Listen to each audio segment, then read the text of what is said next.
Muy buenas a todos a ustedes que nos observan desde su casa. El día de hoy, aquí en esta hora que tenemos en el canal 58, tenemos la honorable visita de alguien experto en temas económicos, conocedor del mercado de valores mundial, dador de varias entrevistas y creador de proyectos innovadores exitosos. Con mucho honor recibamos al doctor Jorge Durán. Gracias, gracias. Bueno, quiero empezar por agradecer a todos aquellos que nos ven desde casa y por supuesto a todos aquellos que nos escuchan desde radios, celulares, podcasts y demás, ¿verdad? Por supuesto estoy agradecido por parte del canal del 58, claramente, y estoy muy emocionado por estar aquí contigo, Sebastián. Bueno, aquí hemos tomado algunas preguntas que hemos recibido por medio de las redes sociales y también hemos formulado algunas aquí en el canal 58. Pues empecemos con las preguntas, adelante. Perfecto. La primera pregunta que te queremos hacer como una introducción a la entrevista es, ¿qué es la economía? Interesante, porque es capciosa ciertamente. Bueno, se puede definir economía como tal vez la ciencia o el estudio que se enfoca principalmente en la organización tanto de la distribución de los bienes como también cómo se producen, cómo se requieren, cómo se administran, ¿no? Entonces, podrá ser como eso. Gracias, y estoy de acuerdo con lo primero, sí es capciosa. Bueno, pasando a la siguiente pregunta, ¿qué es el grupo G7? Como no, el G7. Gracias por la pregunta, ¿eh? Interesante esa pregunta.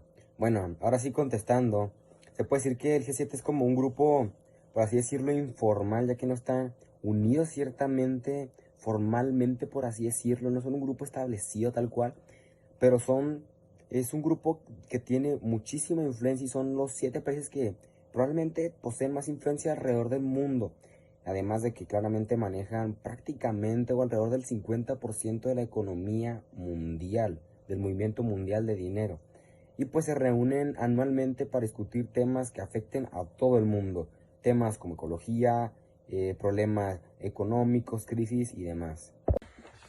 Muchas gracias. Yéndonos a la siguiente pregunta, ¿quiénes conforman el G7? Bueno, el G7 está conformado por Estados Unidos, Reino Unido, Alemania, Italia, Francia, Canadá y por supuesto Japón. Esos países sí que son potencia. La siguiente pregunta es, ¿cuándo fue creado el G7 y por qué? Bueno, el origen es bastante interesante ya que se remonta prácticamente hace más de 50 años, poquito más de 50 años, en donde en 1973, debido a la crisis petrolera que afectó a gran parte del mundo, Francia tomó una iniciativa muy importante y decisiva, la cual fue crear un grupo para intervenir y combatir esa crisis. ¿Qué pasaría? Pues terminar convirtiendo en el G7, ¿no? ¿Qué origen tan interesante nos acabas de plantear? Pero cuéntame, ¿cuáles son sus objetivos actuales? Bueno, este grupo se enfoca en varias cosas, ¿no? Tiene como una finalidad comprender, estudiar, analizar la situación política y económica del mundo, de todas las naciones, para así identificar minúsculos problemas que pueden convertirse en más grandes y buscar soluciones simples para todos. Cuanto menos gran información. Ahora, volviendo con lo de Rusia y con eso de la gestión económica, ¿por qué no han integrado a países potencias como India o China? Es una pregunta muy buena, muy buena. Porque si bien obviamente India y China son países que contribuyen muchísimo a la economía mundial, al PIB mundial, son países que no concuerdan con la ideología general del G7, por supuesto. China es un estado socialista, todo lo contrario a los estados capitalistas del G7, obviamente. Y por supuesto, como ellos mismos nos han dicho, solo se enfocan en países que tengan un impacto significativo y que tengan una base tanto muy sólida, muy estable, como también que su población esté generalmente muy bien acomodada. En este caso, aquí no es donde se va muy para atrás India, ya que en general es un país que hace 15 años estaba en la pobreza extrema. Es por eso que pues, no tiene una base tan sólida como los demás países que están en el G7. Es por eso que no es aceptado. No había pensado en eso, pero estoy viendo que el G7 tiene relación con la Segunda Guerra Mundial. ¿Existe alguna relación con este evento? Estás en lo cierto, Sebastián. Por supuesto, el G7 fue decidido principalmente porque ya se había comprobado y se sabía de antemano que esos países ya tenían un impacto muy significativo en el mundo. Estados Unidos, Reino Unido, prácticamente han dominado el mundo con pequeñas colonias o establecimientos a lo largo de todo el mundo. Entonces generarían un impacto mayor. Ni hablar obviamente de Japón, Francia, Alemania, que estuvieron súper presentes en la guerra, Italia también.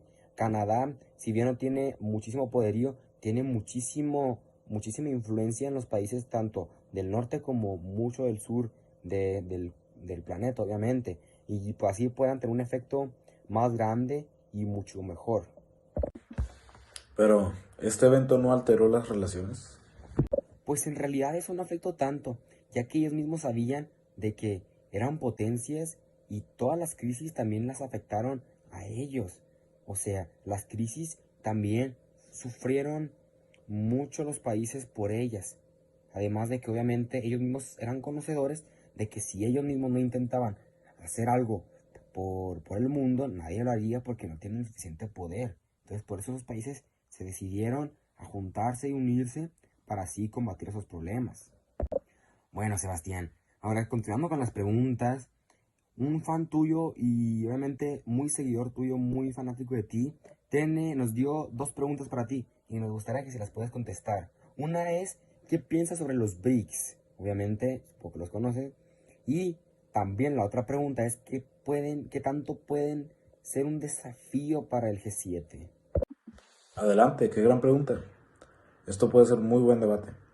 Hablando más a fondo de los BRICS, pues como muchos ya saben, este también es un grupo informal conformado por Brasil, Rusia, India, China y Sudáfrica. Quiero decir que fue una gran idea por parte de ellos, pues todos son países que no coinciden con la ideología del G7. Entonces son países rechazados, por decirlo de alguna manera, y el juntarse les puede beneficiar muchísimo.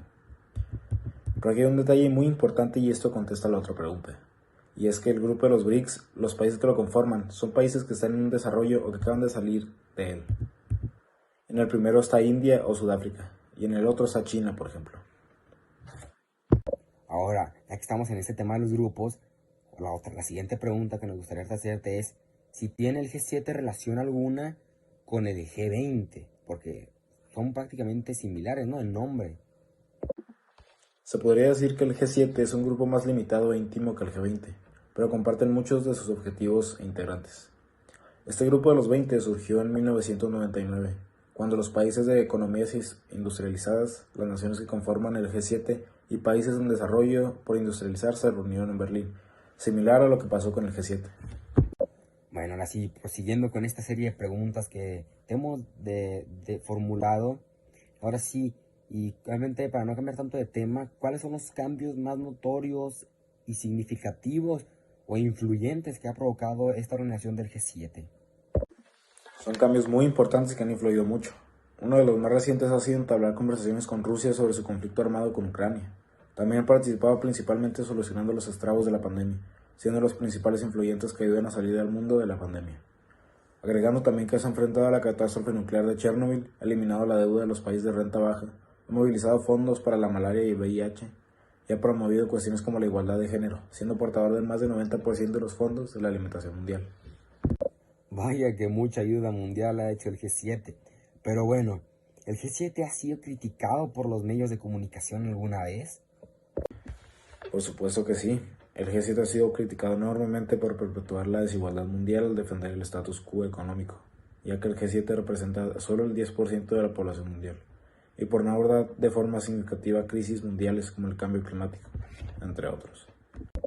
Bueno, Sebastián, prosiguiendo con las preguntas, me gustaría hacer una pregunta más sobre tu punto de vista, más de tu opinión, y es, ¿qué países sugieres o crees que puedan formar parte del G7? Porque obviamente hay muchos países, pero dime los que tú creas que sean los más aptos para eso. Esto es una cuestión personal, y es difícil ser muy objetivo, pero en base a ciertos récords que hay, proyectos pasados y por supuesto el criterio de avance de economía, pienso que los mejores países que podrían llegar a formar parte de una posible G10 o G9 serían Noruega y Suiza. Esto por varias razones que me dejan en claro estos dos países. Una de las primeras es por sus grandes economías, ya que aunque posean poca población, superan en creces a los del PIB del G7. Esto no significa que sean débiles económicamente. De hecho, en la pandemia solo le tomó a Noruega un mes para salir y librar la pandemia. Y a Suiza, por su parte, poco más, solo 4 meses y salieron de la crisis. Esto demuestra sus grandes economías. Además, poseen las mayores influencias en Europa, por lo que entrar sería muy fácil por sus relaciones con Alemania y Francia. Bueno, muchas gracias, Sebastián, por todas estas respuestas. Pero esta pregunta que te quiero formular es mía, es de mi persona. Bueno, y si le puedes dar respuesta será perfecto, ¿no? Y es, para ti el G7 ha sido un éxito, considerando obviamente el impacto que ha tenido y por supuesto todo el potencial o todo ese poderío que pueden tener.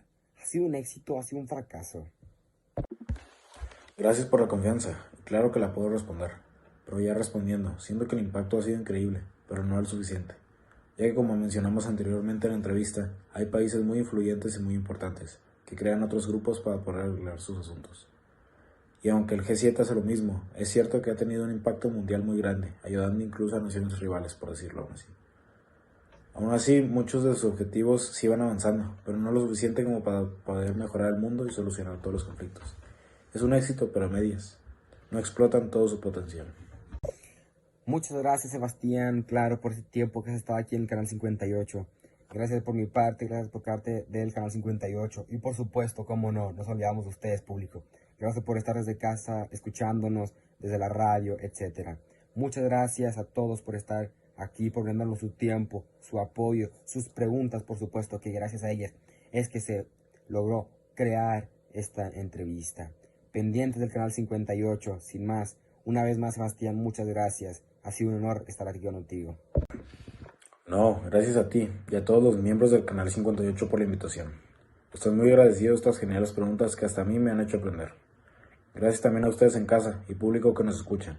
Gracias por las preguntas y fue un gusto y un honor estar aquí. Hasta luego y bonito día. El honor a nuestro Sebastián. Hasta luego y bonito día, claramente.